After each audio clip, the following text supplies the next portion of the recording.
Hello and welcome to the Berkshire Football Stories chat podcast with me, Rob Davies, Abby Ticehurst. Hello. And joining us this week, Mr. Bob Bacon. Bob, great to have you back on the pod. Thank you very much. Nice to be here. Absolutely. Adding a bit of sort of gravitas and perhaps knowledge to our crew, which is sadly lacking. So very, very glad to have you on indeed. You're welcome. Good. Well, we've got a fair bit to talk about, so we're going to jumped straight in, and where better to start than a FA Cup roundup of the last weekend. We had first qualifying round action in Berkshire and beyond, of course, but it was a pretty successful weekend for us. We had 5 teams entered into the first qualifying round, and 4 of them went through. Another went to a replay, and sadly, that was Binfield, that went out last night. But overall, 4 teams out of 5 going through. A pretty good weekend for Berkshire football. Bob, do you want to pick up one of the teams and perhaps talk through what you thought of the performances? Well, I certainly pick up on Binfield. I was there on Saturday. I have to say, I didn't think Northwood were the team that they were last year in terms of quality. Binfield huffed and puffed a little bit lightweight in my opinion going forward, and defensively they looked a bit at 6 and 7s at times. But fair play to them. You know, they didn't play badly. They created lots of chances in the first half, which was really encouraging. And then got the goals to lead the game. But Northwood really put the pressure on in the last few minutes, and dare I say, it was almost the inevitable result. Yeah, so Binfield going 2-0 up in that one, of course, and being pegged back to 2-2, meaning they had to travel to Northwood on Tuesday night, and unfortunately coming away the wrong side of a 1-0 scoreline. I don't presume you were at that game, Bob, at all. No, I didn't go last night, but I saw the manager talking about the journey that they're on, and some of these youngsters definitely are on a journey. But how quick they learn and progress now, which will really count, not just in the next few games, but for the whole season. Exactly, yeah. Binfield do seem to be going through a bit of a rebuilding, shall we say? So good to see that they had a decent. Well, they got through one round of they got through the preliminary round of the FA Cup and gave a good account of themselves, I presume, in this one. So, where do you see them pitching? Where do you see them leveling out this season? You hopeful that they might, these players might gel and push on to maybe, I don't know, a mid-table finish? Well, you'd like to think so. I think the next 4 or 5 league games will be really telling. Absolutely, yeah. So they've got to get the wins. In my opinion, they would benefit from having some more mature heads in that team. When I look at the players that have gone elsewhere, the Liam Gavins, the Joe Gators, and these people, their experience and strength in the side was quite invaluable. And Binfield don't seem to have it at the minute. There's no doubt they're a well coached side, no doubt about that. But it's the finishing product, and I think for Binfield too. I mean, disappointing for me. I've been to a couple of Ascot games this year as well as Binfield, and I'm really surprised that the crowds aren't higher than they are as well. I didn't think the crowd on Saturday at Binfield was particularly good. Certainly I would have expected far more. And I think when you haven't got local boys in the side, it does affect who come through the gate as well.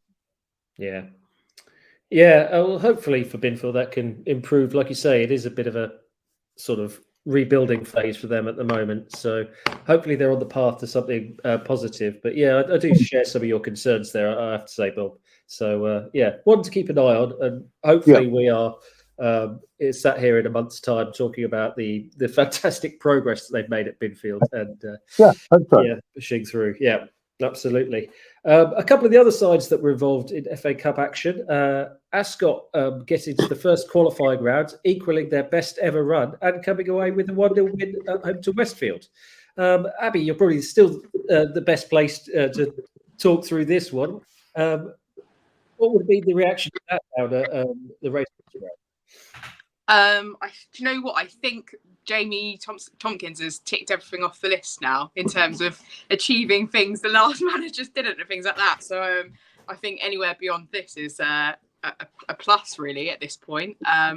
But yeah, I mean, obviously you want to go as far as you can, but yeah, I think they kind of ground that game out a little bit, and it was a last minute screamer from Oliver McCoy as the ball came back out again. He's a new signing there, so yeah, I think that they'll be immensely pleased with that. And yeah, best of luck to them in the next one. Yeah, absolutely. Taken to life at step 4 pretty comfortably so far. Yeah, looking like a perhaps a side to watch for the upcoming season. Do you think? Yeah, no, absolutely. It's hard to tell, really, isn't it? And I think that jump between step 5 and 4 is probably quite a big one. Bob, you'll know more about that, I imagine. But yeah, I think they maybe had a little bit of a sort of a first game shaky start, coming away with that loss against Raynes Park Vale. But actually, I think they've settled in. Obviously, there's been a little bit of movement in terms of players leaving and new players coming in. So I think they're just sort of bedding in terms of getting that new sort of like player camp kind of feeling, and just everyone's getting used to Jamie's playing style and things like that. But yeah, I think they're going to have a great season, to be honest. Yeah, the only way's up, really. Absolutely. Interesting team to keep an eye on. So again, another one perhaps we'll be talking about a bit more as the months progress. To round out the FA Cup talk, we had a comfortable 4-0 home victory for Hungerford Town at home to Petersfield Town. Bracknell Town won 2-0 away at Harrow Borough. And Reading City, who were playing in the first qualifying round for the first time in their history, pulled off a 3-1 victory against Shaftesbury. I was at that game. That was particularly like full-blooded, should we say? Quite an interesting cup tie.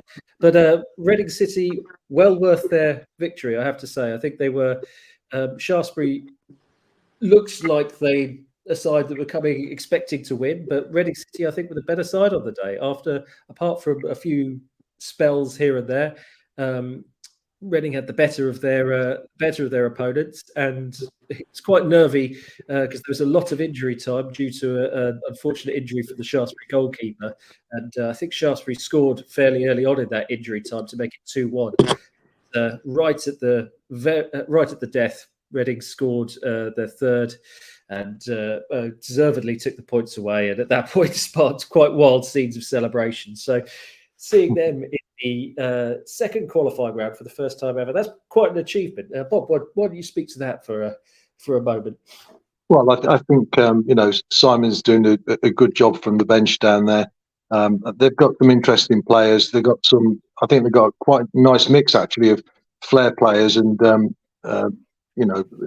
step 5 players, and they will always do relatively well, I think, with Simon in charge, because he knows exactly what he's doing. But look at the wins that Reading have had this year. They've been quite impressive. I think they've not conceded many goals this year, which is one of the first things I look at in any side. Yeah, if you're not conceding, you're really putting the pressure on. And I think they're very credible. Absolutely, yeah.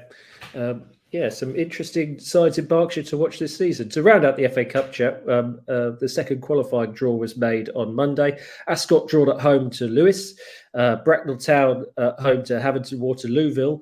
Hungerford Town away to Chippenham Town in a bit of a local derby on that one. Slough Town, who come into the competition at this stage, are away at Hayes and Yedding.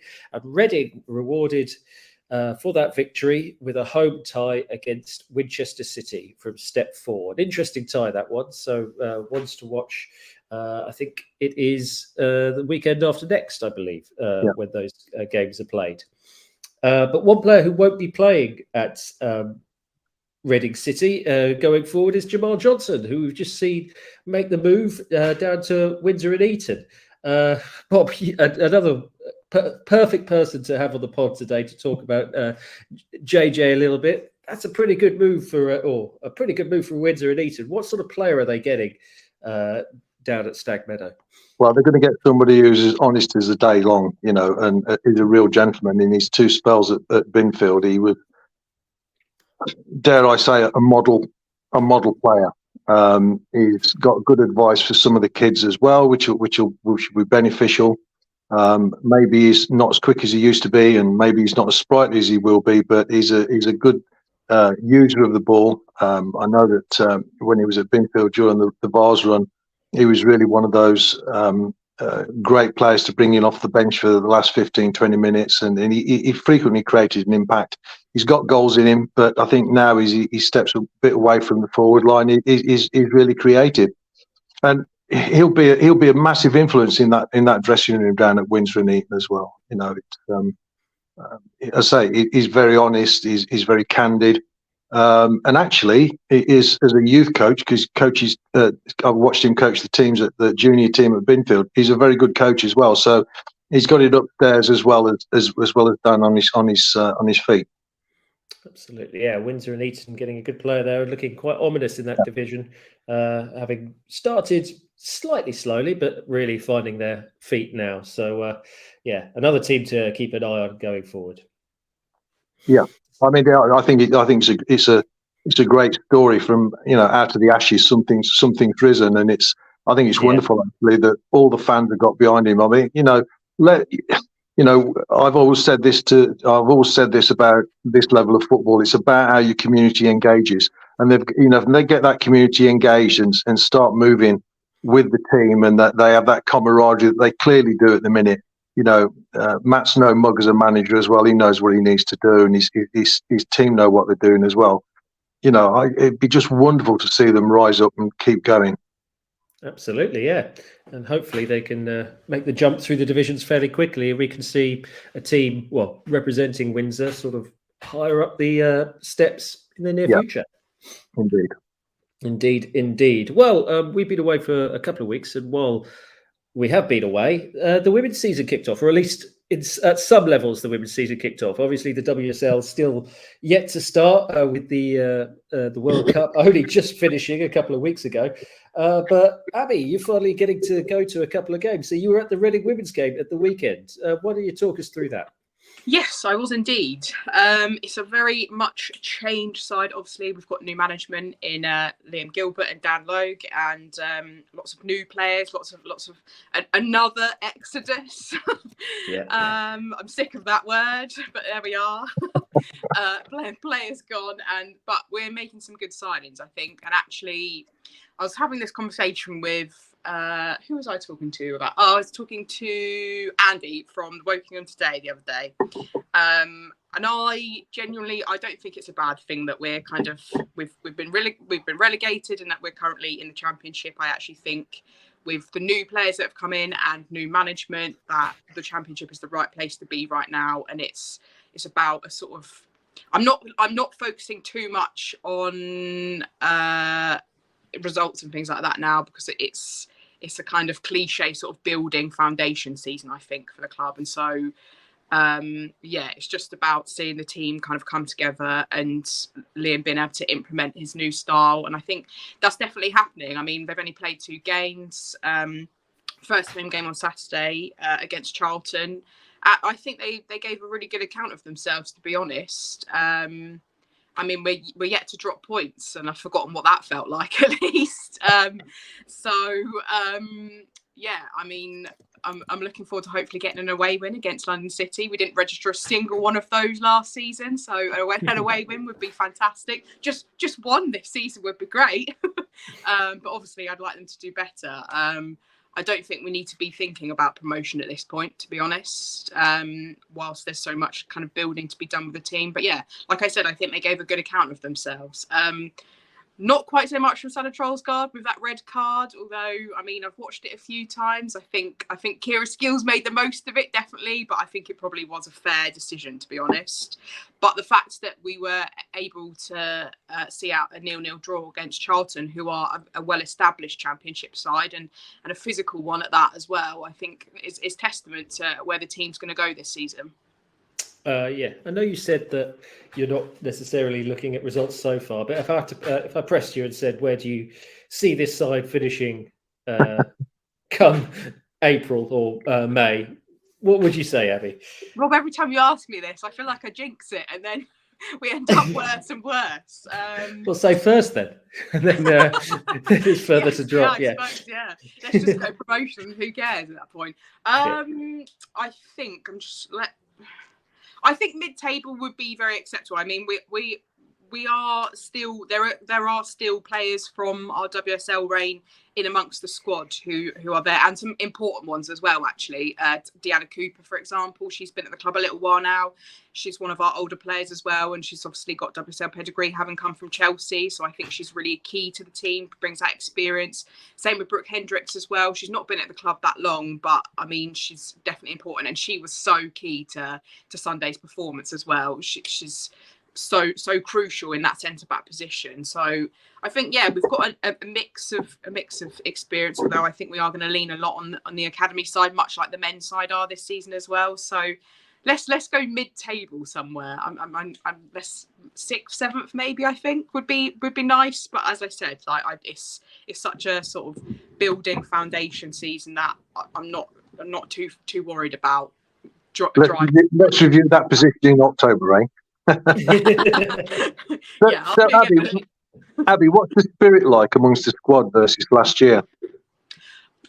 So changed. I think it was the losses, and like the atmosphere was relentless in terms of negativity last year, I think, and actually it's improved vastly. And I actually went to the sort of season launch party that they had at the club a couple of weeks ago, and it was really nice to be able to just sort of have a chit chat with some of the players, to be honest. Obviously, that's quite at the level that they're at. It's a real privilege to be able to do that. And I got a chance to speak to Leon and Dan themselves as well. It's immensely positive, and like you can see from training photos and that, big smiles and things like that. So I think the kind of that reset, that sort of new slate was needed. I also think as well, in terms of the fans as well, so they've moved the fans from the East Stand to the West Stand, so they're now where the dugout is, and I think that's probably going to help them as well, in terms of the morale of on a match day. Kind of they hear the fans as soon as they come out, and when they're coming in as well, if they're potentially on the back foot and anything like that, they need that little pick me up. So I think actually that's a really, really important move from the club to have moved from East to West Stand.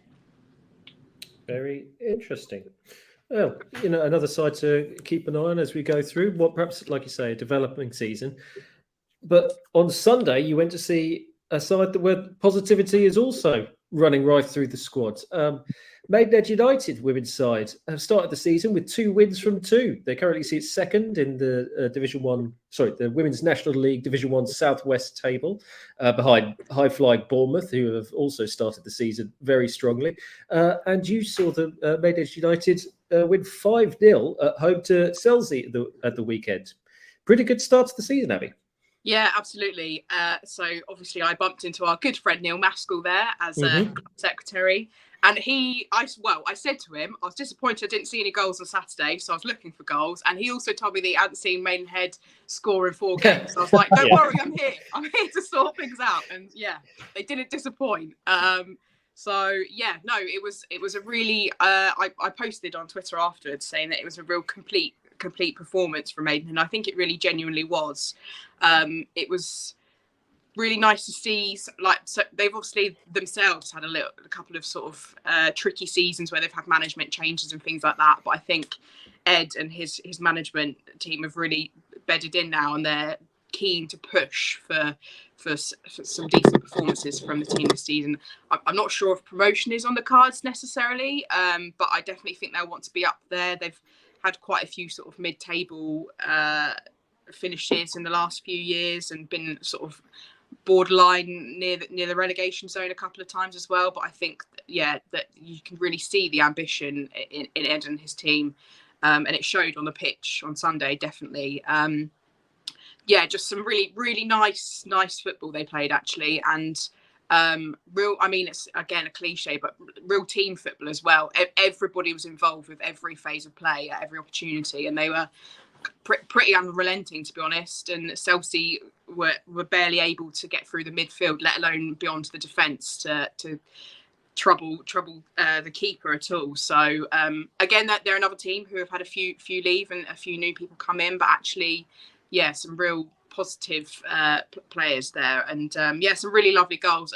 I mean, a hat trick for Simone O'Brien. Like she's not a stranger to goals at all, and her third one was an absolute scream. One of those ones that catches the crossbar as it goes in, and you can see the back of the net ripple. So yeah, it was lovely. But yeah, so 3 goals for her, and 1 for Gemma Bloor as well, who's a stalwart defender of Maidenhead as well. So that was nice to see her get on the score sheet as well. So they brought in a player, Isaac Gregory. She was my star player of the game. She's a very cool, calm, collected left back, and yeah, they brought her in from Bournemouth, I believe, actually. Sorry, that's the dog. She just under pressure regularly. She was playing sort of Kira Walsh-esque football under pressure quite a lot, as she was able to sort of come forward a little bit more actually, and so they sort of were playing with a back 3 at some times, even a back 2 in fact actually, because they sort of moved into full back, like wing back positions, both the left and right back. So it just looks like it's going to be some really exciting football from Maidenhead this season. Chelsea, I don't think they've really tested them that much, so it'll be interesting to see when they come up against teams like Bournemouth, for example. But yeah, a really exciting project that Ed and the team are building there, definitely. Yeah, they've already had a 4-3 away win at Keynsham Town, which I think, shows that they can do it in close games, if you know what I mean. You get the right side of a close result, considering they scored fairly late on in that one. Exciting times at Maidenhead United. Yeah, good to get down to York Road, perhaps, and see some goals, perhaps on a Sunday rather than a Saturday. Well, that kind of concludes our roundup of the football that's just gone. So now we'll push on to looking ahead to the football that's coming up this weekend. And the first thing we're going to take a glance at is the Women's FA Cup, as the first qualifying round is taking place over the course of the weekend. And we have 2 Berkshire sides involved, Abby. Caversham United at home to Camden and Islington United, and Slough Town away at Haddenham Youth. Which of those 2 sides do you think has the best chance of getting through? Do you know what? I'll be honest. I wouldn't be surprised if both sides were through, to be honest. Caversham, this is their 3rd season in the FA Cup. So season pros now, let's say. They had a little bit of a disappointing run last year. They were knocked out in the first round, so I think they'll be looking to build on that, definitely. And Camden and Islington, this is their debut season, so it's their debut season in the FA Cup, and they've only recently, so last season, were promoted into the London and South East Division 1 North. So they haven't started particularly well. They've lost both their games. I think Caversham have only played 1 game so far. I think that it's absolutely theirs for the taking. They also have made some good signings. They've pulled in a few people from elsewhere. I think they've got a couple of dual regs as well. So yeah, like I said, they had a bit of a disappointing run last season. So I think they'll be keen to get things up and running. They've got a bit of a cup double this weekend at Maple Durham as well, because the men's reserve side, I think it is, are playing in a Bucks and Bucks Cup. So yeah, it's a bit of a cup galore game this weekend at Maple Durham if people are interested. So yeah, I think it's definitely worth one watching. But equally, Slough, I think, also had. They're playing Haddenham Youth, as you mentioned. They're from the division below, I think. They're promoted into Division 1 this season. So again, I think having only just been promoted, I think it also is their first season in the FA Cup. So yeah, I think Slough, I can't remember how many times they've been in the FA Cup now. There is interviews coming out with both managers at some point this week. So keep an eye on that. I think actually we could be all right in this first round, and we should see both Caversham and Slough go through. Wow. Big bold prediction there. I'm going to be bold this season, Rob. I'm going to be bold. Well, considering how your Reading women predictions have gone, I think I'm not sure Caversham United or Slough Town will be particularly happy to have the weight of your backing visibly slowing them down. But 2 good ties there, of course, both taking place on Sunday, 10th of September, obviously, this Sunday coming. You say the Caversham United game is going to be at Maple Durham. So that's the one that's being played in Berkshire. And I'm not quite sure where Haddenham is. Do either of you know exactly where they're going to be playing? I think it's kind of Oxford way, but I might have made that up. I don't know. Absolutely. Well, want to get your roadmap out and get along to support Slough Town as well, because FA Cup games always bring a little bit of excitement. So I think 2 great fixtures to follow there. Mm. But back on the men's side, we also have cup action, and it's going to be our teams are starting in the FA Trophy. Binfield are away at Ashford United, Ascot are away at Horndean, and Thatcham Town are at home to Bristol Manor Farm. Obviously, we have other teams to come into the competition. Bracknell, Hungerford, Slough and Maidenhead will join it later rounds, but the Step 4 sides are starting already, and these are the fixtures this weekend. So, Bob, I'll give you the honour on this one. Why don't you pick out a game there, and who do you think out of the 3 Berkshire sides has the best chance in the competition this season? I've got a sneaking feeling for Thatcham. Oh, yeah. I think they've changed so much in the last 12 months. They're playing a good side with Bristol. I've been down there several times to watch games, and it's a lovely setup. But I've just got a sneaking feeling that Thatcham might surprise a few people this year in this cup. Okay, interesting. Yeah, they've started their season sort of like kind of so in the SB South Central. Some good results, but sort of suddenly doing all right. But Yeshua Romeo, he seemed to, in the middle of last season, seemed to get the team going really well, and perhaps it tailed off a little bit towards the end. So I'm not 100% sure what to expect from Thatcham this year. We had Robbie Stelling on the other week, and he was reasonably positive about them as well. Perhaps one to keep an eye on. Do you think? I think so. I mean, they've got some good players, and they've got some good defenders.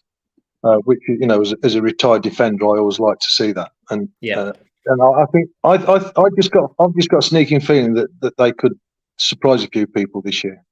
Okay, very good. Well, like I say, they currently sit bang in mid-table, 2 wins and 2 defeats from their 4 games, but they're on level points with Marlow, who are 5th in the playoffs, the final playoff position. So still very tight, very early days in that division.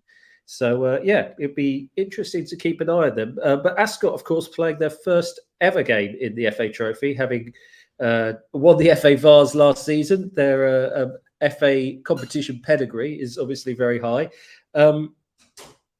You have good experience, obviously, with Binfield when you came off the back of an FA Vars win and were promoted the same season. Sorry, FA Vars final, and were promoted the same season. And the team then went into the trophy the next year. What's the step up like when you go from not only step 5 to step 4, but those 2 different competitions?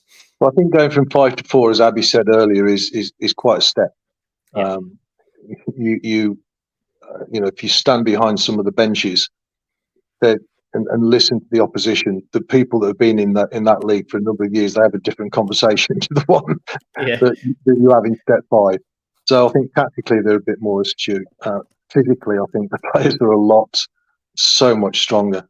And I think when you play an FA Trophy game, you're playing against people that have played in it maybe 4 or 5 years, and they like all clubs should do, they do see it as a money generator. And the further they can get, and I don't know. I think there's some real pride in the FA Trophy actually. It's a lot of clubs might think, oh, we can't possibly get to the final, but people want to have a go in that cup. I saw 2 or 3 games last year, and they were all blood and thunder.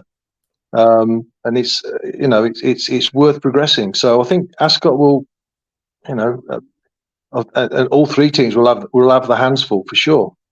But but that's what it's all about. It's about competition, isn't it? You don't want to go through a season having a few games where the gimme games. You want games where all the players are really going to strive and work hard. And this trophy is worthwhile getting through to the next round. Absolutely, yeah. I think with going up into this competition, you perhaps look at the FA Vars or perhaps the FA Cup that these sides would have been playing in for a few seasons. They're in the qualifying rounds of those competitions, and perhaps they're the big dogs at that point. They're playing sides from step 5 or step 5 or the similar level at least. But now they're going into this competition, and everyone's the same level as them.